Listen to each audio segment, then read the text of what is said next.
This Three Beards Media podcast may contain mature themes, and if you're not down with that, we got 3 words for you.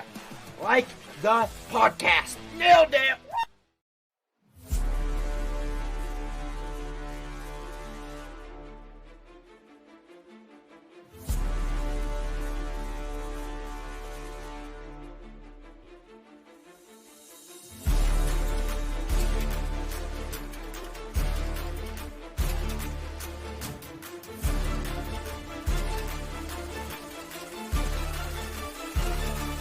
Drop it.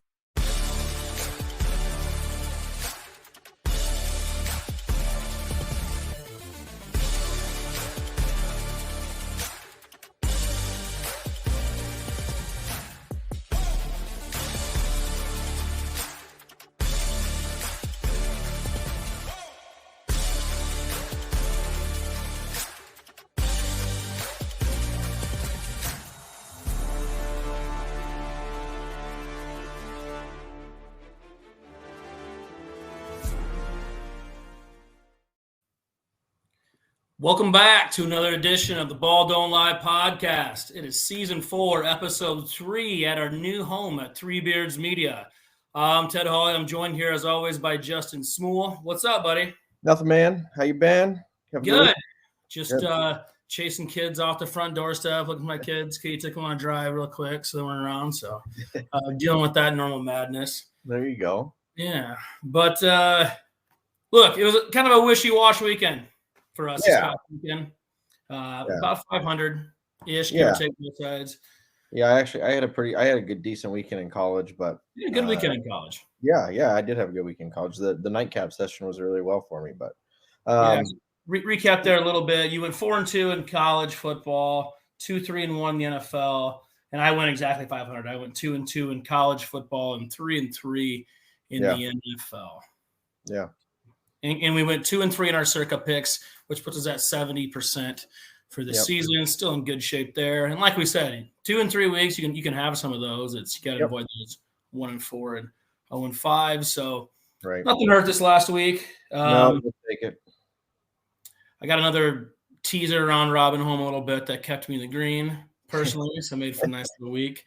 Yeah, I still managed to be okay myself. So a weekend in the green is always a good weekend. Call those green days, and that's how you keep mashing it forward. Definitely. But just to recap, I didn't get to watch a whole lot of football this last weekend, which is weird for me. I had my kid's sister got married on Saturday, so we were doing that stuff all day, and then I had a Calcutta golf tournament in Denison. Right. So we got T2 in. We made a couple bucks there too. Okay. Just made it a little better when I got home. Katie wasn't quite as mad when I brought. When you're bringing that much cash, you brought a few extra. She was a little upset when I got there. I just got back from the dentist, so I got all this fluoride in me, so I'm talking funny. That's why, or you see anything hanging off it. But you got, so we're going to have to lean on you a little bit on actually. I got to watch a lot of highlights and stuff, but just to recap a little bit, I got to watch the only game I got to watch some of in the back party room where Smith and Perry and all our buddies were hanging back there watching Tristan. The Colorado State game, which I think they were to like 1 a.m, something crazy like that. Maybe a little later. I stayed up. I actually stayed up and watched the whole damn game. I couldn't turn away, man. Yeah, I mean it's their must-see TV every week. And look, you hit that game right, and like I said, I'd be trailing you there a little bit too. I was on Colorado State a little bit. There's just too many points. It was a rivalry game. Yeah. But look, they were down big, and Dion rallied the troops and they ended up getting the W, but you did get the cover with Colorado State plus 23.5. I'll tell you what, like in that game, that you always have those like moments, and we don't know how Colorado State or Colorado is going to play out, right? They're going to be big dog. They're big dogs this week. They're going to be big dogs next week. But Shedeur showed what he go 97 yards with like 1:40 left to take it though. Like that's what you want to see when, like, come next level stuff. They're going to go back. He's the real deal. Anybody that thinks he's not playing at the next level is crazy at this point. Correct. It's where's he going? Correct. Yeah. I mean, that's a big boy drive right there. He's a big boy quarterback. Yeah. And, you make stuff like that. I mean, and maybe they continue to surprise people. Like, that's kind of a Heisman type of moment too. Well, look, you got your chance coming up this week. I mean, you're 21-point dogs at Oregon, so If they go win this game, well, if they go win this game, if you think the hype's been crazy at this point, it's going to be nuts. Oh, I would almost argue it's over. Well, look, you can't ever win the Heisman in September. That's always a running joke. Is the person leading that's always whatever, and a lot of stuff can happen. But boy, you're in the driver's seat. You sure can lose it in September. Well, the Pac-12 just has the best quarterbacks all the way around. Period. Well, they do. It's not even close. It's not even close. You have 3 guys that might be sitting in New York City for the Heisman deal there. In fact, it might be with Penix, Williams, and Sanders. Yeah. Yep. For sure. Speaking of quarterbacks that are Sanders, how do you feel being Sanders, leaving Okie State in that mess, and then going and just riding Pine? Where's he at? Old Miss, I think. Yeah. He's a backup there. There's a lot of places you could have went with the kind of talent you had. You could have stayed put or make sure you go somewhere and play. That's crazy. Right. But, well, like we call the NCAAs, if you want to jump right into that. Yeah. This is our appetizer menu. I actually have 5 plays this week, which is a lot. I have a million all across the board. So, I have a million. Oh, I love it when you bring this much to it. So, again, we do not hide from our records. We stand by it. And we post them every week. I went 2-2 last week, puts me at 3-6 for the season in NCAA. You are currently at 6-5 in NCAA. So let's, if you got a million, why don't you kick it off for us? All right, here we go. I'll keep it local. The team that we root for, and the team that nobody wants. I'm gonna lay it with Iowa State. Oh, they were so disappointing for me last week. I actually did see some of the first half of that game a little bit, then was following on the phone while we're taking pictures. It was brutal. Brutal. If there's ever a spot now, I mean, now's the time, right? I mean, if you don't win this game, I'm not sure you're winning a game the rest of the year. I'm surprised they're favored. Was it 3.5? Yeah, 3.5. Yep. I'm surprised it's over a field goal, and this will be the last time they're favored this season, I think. Especially they'll be favored over TCU at home in a couple weeks. We'll see. Yeah, we'll see how this game goes. If they lose by double digits to Okie State, they will not be favored in that game. Well, that could be true. Yeah, but I mean, they're going to have to play with a little fire up there. You know what here? So I mean, if there's ever a bounce back spot, it's this one. I'm putting my faith, my trust in them to bounce back. Okie State, if you've watched them, they are really down this season. I mean, they just got blown out by South Alabama last week. They're still playing 3 quarterbacks. Gundy's playing his kid. Yeah. So it's just a spot. It's not that I love this. I don't love this Iowa State team. I just like the spot. I feel like they're going to respond. The media's been on Campbell. I think they're going to come out guns blazing, and hopefully they take care of business. I'll keep it local as well. I'm on Iowa. If you're ever giving me over 2 touchdowns with that defense and that special teams, I'm going to take it. They're plus 15 at Penn State. I get it. I think it's a whiteout and stuff too. It's a big spot. We're going to find out right here. Do I think they're winning the game? No, I do not think they're going to win the game, but I think 15 points is too much with that defense. I really do. So I'm going to take the Hawks on the road at plus 15, and you will have a theme here as I have 5 road teams I'm taking this week. Okay. Which is never a good idea in college football, but I'm doing it anyways. Well, here's our first disagreement. I'm going to lay it with Penn State. I knew you would. Yeah, I know. And for me now, you know how much I him, so it doesn't. Everybody at this point, it's very clear how much you hate the Ferentz crew. You don't have to explain it anymore. It's well documented. It's true. So I think here, this game, my big concern with Iowa is the fact that now, like when you think back, like they were favored by 3.5 at Iowa State, and now that game obviously looks bad because of what Iowa State's shown. Sure. And I do have big question marks still with the Iowa offensive line against the Penn State defensive front. So we'll see. It's a major step up in class from what Iowa's faced. But you are right in the sense, like, this is the game. Ferentz mucks it up, and it's like a slow it down, try to limit possessions, and we'll see. Right.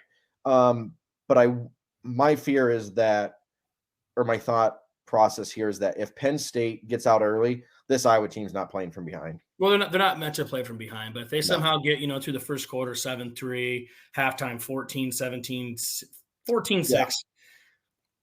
I think you'll know halfway through the second quarter where it's going to go. Sure.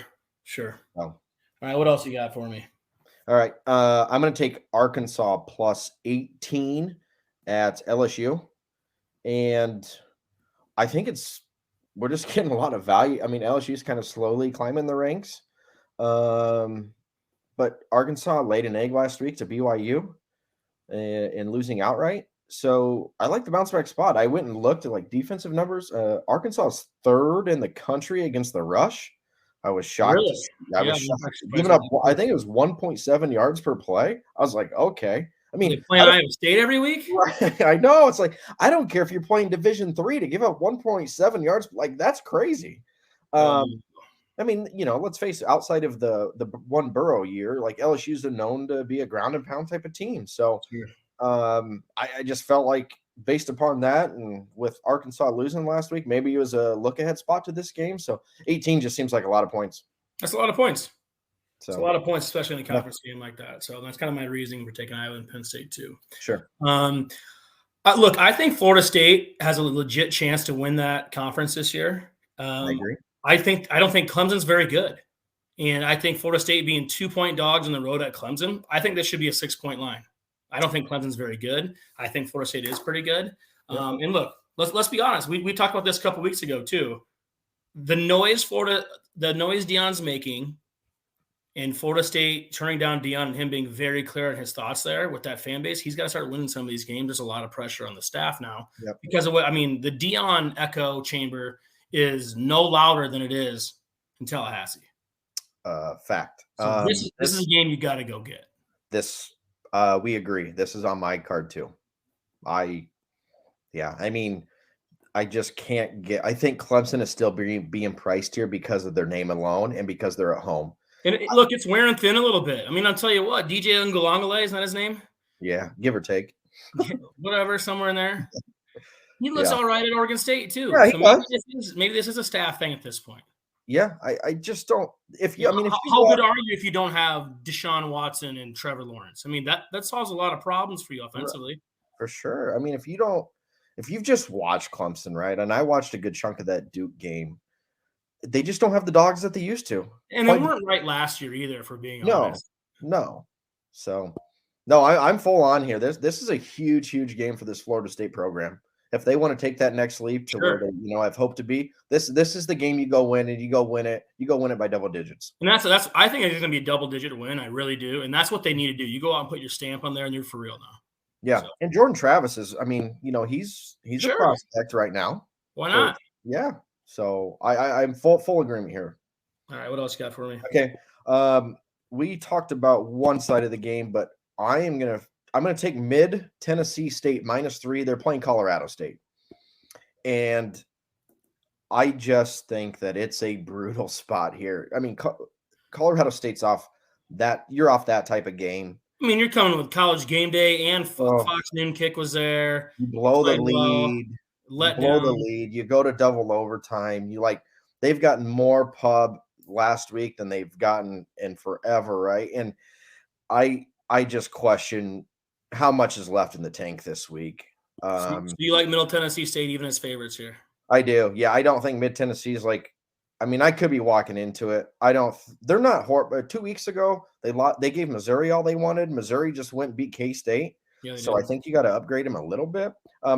It's just a spot, situation type of play here. I'm just fading them off that big loss. Got it.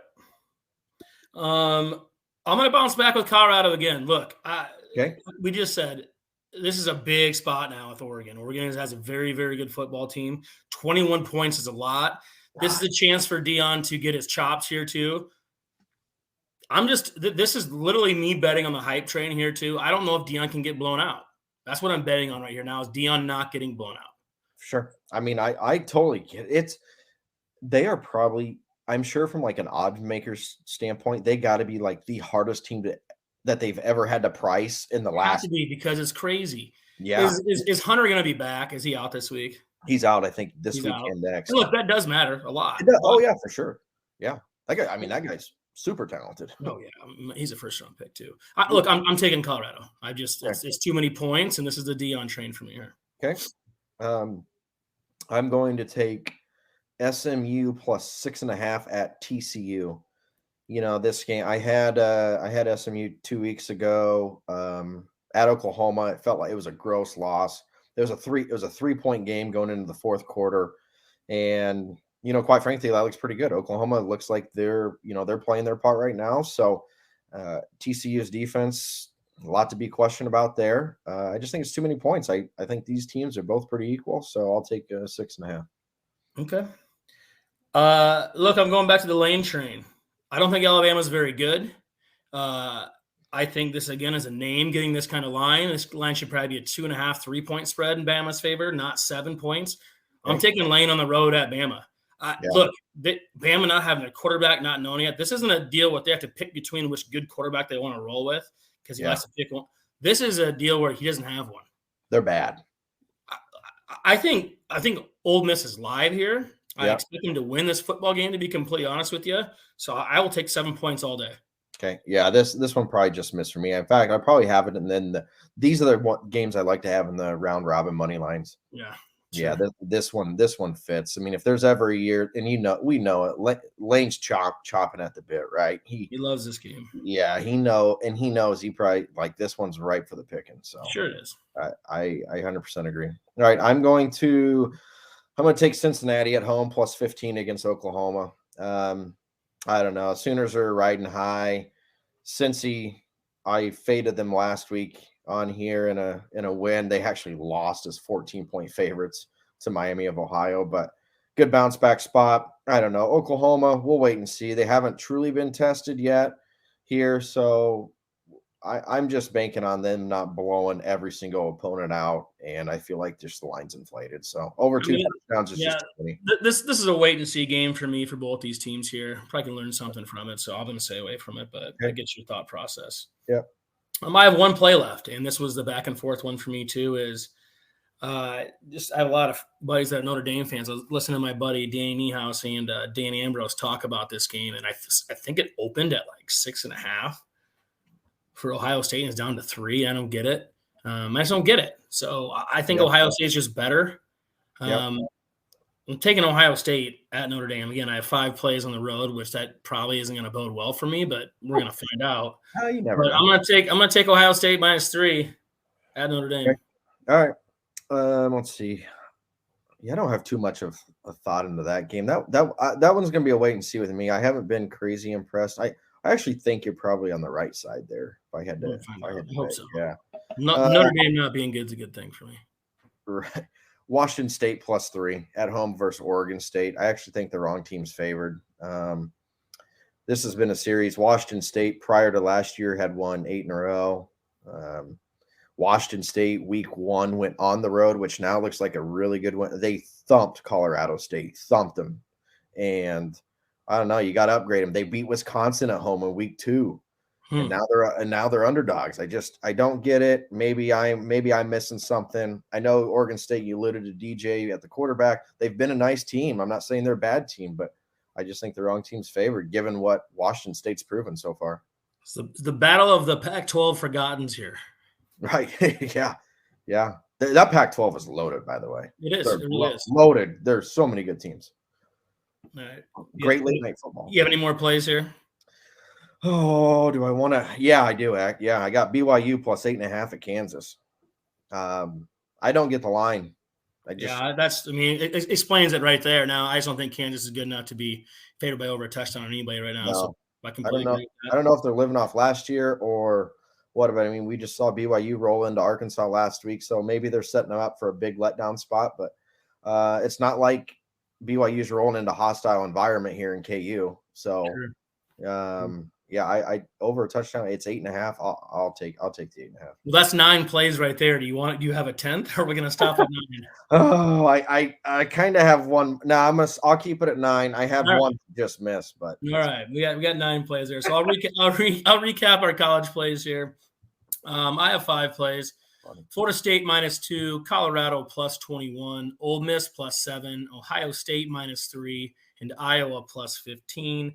And for Small, I have 9 plays with Iowa State -3.5, Penn State -15, Arkansas +18, Florida State -2, Middle Tennessee State -3, SMU +6.5, Cincinnati +15, Washington State +3, and BYU +8 in the hook.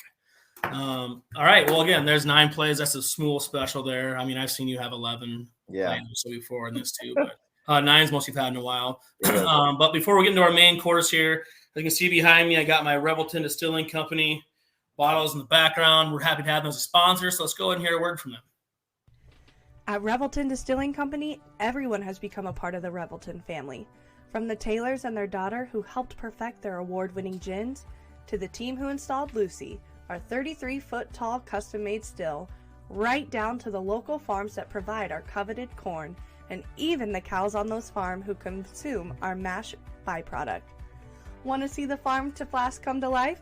Now you can tour Lucy and find out where we take Iowa's harvest and transform it into our finest spirits. Choose between a 45-minute tour or find out even more by scheduling a VIP behind-the-scenes tour to get the taste of the full Revelton experience. You can visit them at 1400 West Clay Street in Osceola, Iowa, or find all of Revelton's award-winning spirits at any local grocery or spirits retailer.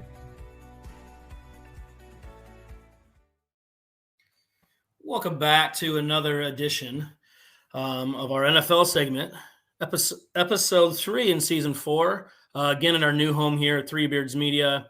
Here, as always, with Smule. Look, again, we'll recap a little bit. I went 3-3 last week in the NFL. You went 2-3-1. Just missed. Again, in the season for you, 5-5-1, exactly 500. I'm 6-5 on this season, and we sit at 7-3 in our circa millions picks. We went 2-3 in those last week. Still sitting at 70% in a good spot. Yep. I got 5 plays again I like here, but a little bit all over the place. Okay. I'm not sure how you feel about this, but I didn't like a lot of lines. It's weird for me. Sometimes when they come out on Mondays or Tuesdays, like it's 9 of them hit me in the face. None of them hit me this week. I'm like, I might have 2 plays this week. And then just as the week went on, I have 5 plays I feel really, really good about. Okay. Yeah. You go ahead and lead off. Yeah. So look, there's an elimination game here. Here's 2 teams that made the playoffs last year. Right? So that means you enter with Super Bowl aspirations and, that type of stuff too. We knew Minnesota got all the breaks last year, won all those 1-score games. It's not happening anymore. But they're 0-2, and they're playing the Chargers that are 0-2. I'm not the biggest believer in the Chargers because they're always going to be the Chargers to me as a Broncos fan. With that said, the line's at +1.5 right now. I know Circa's got it at +1, but I checked all this. Like 4 sites had it at +1 on the hook. I think the Chargers going to win this football game. I think the Vikings are right there this year. They obviously don't like Madison enough as he just traded for Cam Akers. Yep. I think there's a little bit of head scratching going on there. I'm going to take the Chargers +1.5 on the road at Minnesota, and I think they're actually live here. I expect them to win the football game. This is same one. So this will be making the contest for us. I mean, I do have a hair concern. I wish Eckler was back. I know he didn't practice yesterday. He does mean a lot to that offense, but yeah, no, I agree. I mean, Herbert. I expect him to open it up and I expect Herbert to. I don't know what the over/under in passing yards are. I should have checked that because I'll probably be playing Herbert over yards on that too. If there's a 2 in front of his yards, he's throwing for 300 yards in this game. Yeah, I would agree. I mean, he's due for this. Just has all the feels of a big Charger. It does. And I just don't think Minnesota's defense is nothing elite. They're not special. So yeah, no, fully with you. I'll take the Chargers. Cool. All right, I'm gonna go with the Texans +9.5 at the Jags. I don't know. I'm just not sold on this Jaguars team. They've got a lot of hype. They've got a lot of love, and I don't see it. Last week, the Chiefs tried to give them the game with all these stupid turnovers they had, and the Jags just went full Jaguar and failed to even score a touchdown. So I don't see it. CJ Stroud quietly, I think he's 4th or 5th in passing yards in the NFL right now. I might be a little wrong on him. I wasn't crazy impressed, but maybe he's growing.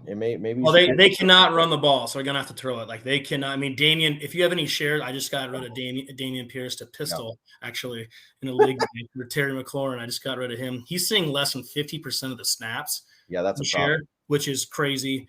But they're throwing the ball because they have to. And again, fantasy wise, if you need a receiver depth, even Tank Dell is getting a lot of targets. That rookie, pick him up. I expect him to catch about 50 balls this year, to be completely honest. So I get I'm going to stay away from this. I get your thought process on it. It's a lot of points, so I'll be cheering for you. Okay. Look, the Browns, I've been either on or against the Browns every week, and I've been right to this point so far. I'm 2-0 on betting them. We had the Steelers against them last week, but look, I don't like Tennessee. They play hard. They're going to be in every game. So if you're ever betting against them or for them, you're going to be in a sweat. It's just how it's going to be with them. I think they're 2-0 ATS right now against the spread. So it's time to not be that way. Look, they lost Chubb. That sucks. Ford guy looks okay. You bring in Kareem Hunt. He'll be fine in a backup role. He knows the system. I'm going to take the Browns -3 at home versus Tennessee. Again, I fully expect this to be a full sweat outcome, but I just kind of like the Browns by a touchdown here. Okay. Agree. This is on my card. Well, we might have an easier time with our circa right this week. Yep. I love it. I think the notion that Chubb is out here is really going to play a factor with the people in the lines, right? They're going to be, oh man, the Browns are down. But here's what you got to recall from last week. We were fortunate with the Steelers. They scored twice on defense. Yeah, I said they're the Iowa Hawkeyes. I put the Spider-Man gif out on Twitter because it's like, seriously, they have the same colors, they look the same, they play the same. They do. One team has a lot better coach than the other, but that's for another day. But yeah, no, the Browns defense, it's loaded, by the way. It is. It really is. And Tennessee, I just think they're going to have struggle moving the ball, man. They're just really well coached. That's what it is. Correct. Tennessee is very well coached because that's not a very good football team. No, 100%. They kind of missed. They had a little tiny window where they're good enough to win that division while it was down every year. But those dudes that they had, they're getting old. Yeah, right. So, awesome. Glad we're on the same page there. I'm going back to damn well again. I don't know why. I got to quit doing it. But these narrow misses and this 0-2 start with the Broncos, they're 6.5-point dogs at Miami. And I'm done betting them. I'm over with them. It's over. It's just too many points. And I think they're actually live in this game for whatever damn reason. I can't quit them. But the only thing that scares me, though, is Vance Joseph. He was our head coach. He was a terrible head coach after we won the Super Bowl. And now he's back as our defensive coordinator, which is super weird to be back that quick. I mean, Wade Phillips did that for us when we won our Super Bowl, but he was a head coach, 20 years earlier. Right. There's no space in there. This is a pretty quick turnaround for that. I saw Rex Ryan called him out in the media this week because Rex Ryan actually interviewed for the defensive coordinator job with the Broncos this year with Sean Payton, and he chose to go with Vance Joseph instead. So he took some pot shots at him. That kind of helps me a little bit too to kind of get dialed in here. Maybe take the running game away. Look, Miami can score. We know that. But if you can limit some possessions here, I actually think the Broncos are live for some reason. But the 6.5 points, I'm going to take it. Well, guess what? We agree again? I agree here too. No! Yep, I'm with you, man. Like this just like this week in the NFL, I should have alluded to it when we started, but I believe there's 8 or 9 games that are 5.5 or more. Beware. So there's going to be three of these dogs for no reason. We always talk about how Vegas builds on these teasers. They win money on teasers. So if you ever, especially those 5.5 lines by kick, if you see a 5.5 line, be very scared. Yeah. I mean, I just think here, right? To me, I think bigger picture, this is a huge, I mean, you're a Denver guy, right? But this is a big point for Russell Wilson. Like if you go and lose and you're 0-3, like what are we doing going forward? And I think this is the all-out effort for Denver. So there's nothing but huge motivation here. Miami's off maybe the toughest travel spot. Week 1, they're at Chargers. Week 2, they're Sunday night at New England. And now they're back home. Like they've flown clear across the map. Sure. That's just a tough spot with a team that's just going to be ultra motivated, ultra hungry. It's the 0-2 versus 2-0 angle in terms of spread. The only thing that scares me a little bit with this is that Miami September sun, that heat you talk about, the visiting team in September. Sure. That is my only concern or fallback on this game is, those sidelines get to be 110 plus. Right.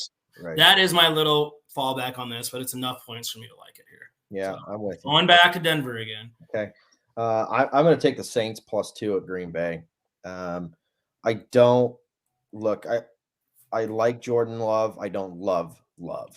That's a good point, and I'm Um, not sure yet. I'm just undecided still.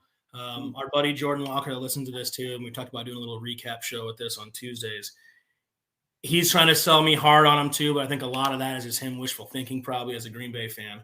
I mean, look, you got to have you're 55% completion right now. You got to get that above 60. You have to. You have to be above 60 if you're going to be the next level. And I just think it's a little overpriced. Look, I don't love Derek Carr on the road, but here's the thing: this Saints defense is real. They're good. I saw an incredible stat, something like 20-some games under 24 points or something like that they've allowed. That's crazy in the NFL. They're good, and I think too. So go back to week 1, and we had Green Bay in that against the Bears. We did, but just think about it, they were underdogs to the Bears. Yeah. Like, and now all of a sudden you're telling me they're going to be favored over the Saints. Like, it just seems like it's a big overreaction from 2 weeks. Sure. So I'll take the Saints +2. In a game, I feel like the betting public is going to be all over Green Bay too. I think so too. So I would agree with you. I'm going to go to a spot with another team, another dog that I think is live, and this is at home. Look, I think Washington's better than we thought they were. Okay. They were down 21-3 to Denver. I mean, don't get me wrong, Denver let that game get away. Yep. I saw that was PI to try to get to overtime. But look, they won the game. Sam Howell looks all right, man. You talk about him. Yeah, I mean, they got a pass rush, and I think that pass rush is going to be enough to – I think the Bills are a little discombobulated still right now. I really do. I actually love Washington +6.5 at home, and I think there's potential that they're live as well. Okay.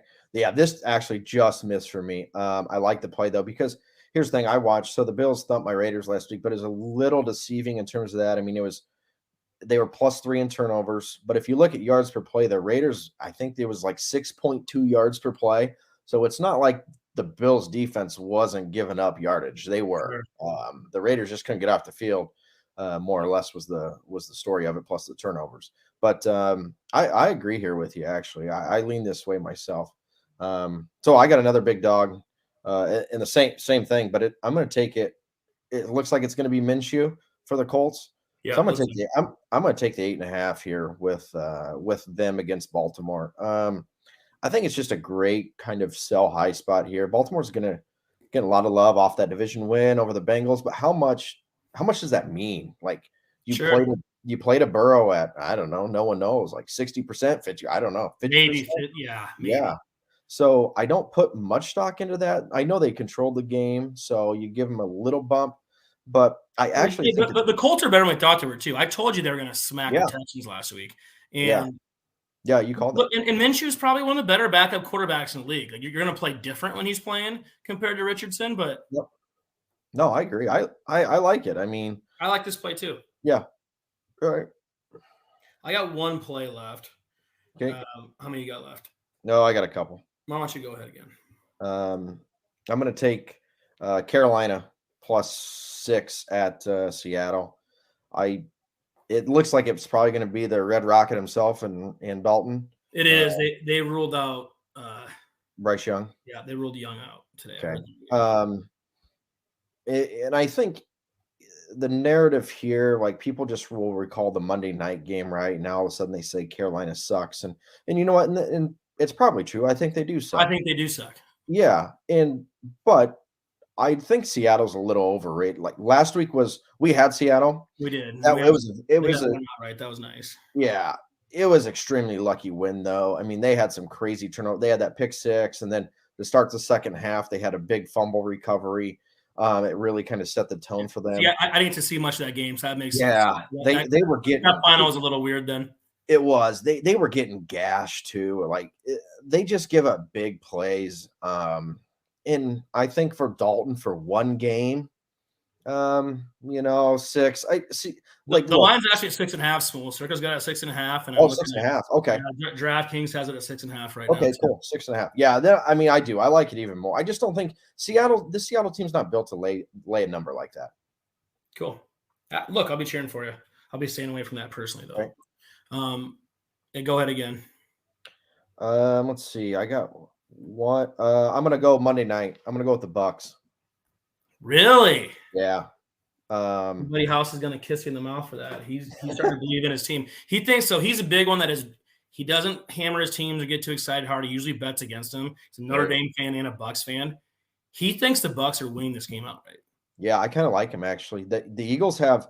Well, first off, they haven't been like crazy impressive out of the gates here, but they have major injuries across the defense right now, and the secondary especially. Hey, you know what? I don't know what the future holds for Baker Mayfield, but I know if you give that guy confidence, he's scary. Look, he's got playmakers here. You got two very, very, very good receivers there. Yep. And then you throw in the mix too. Like the Bucs defense is legit. Yeah, they're good.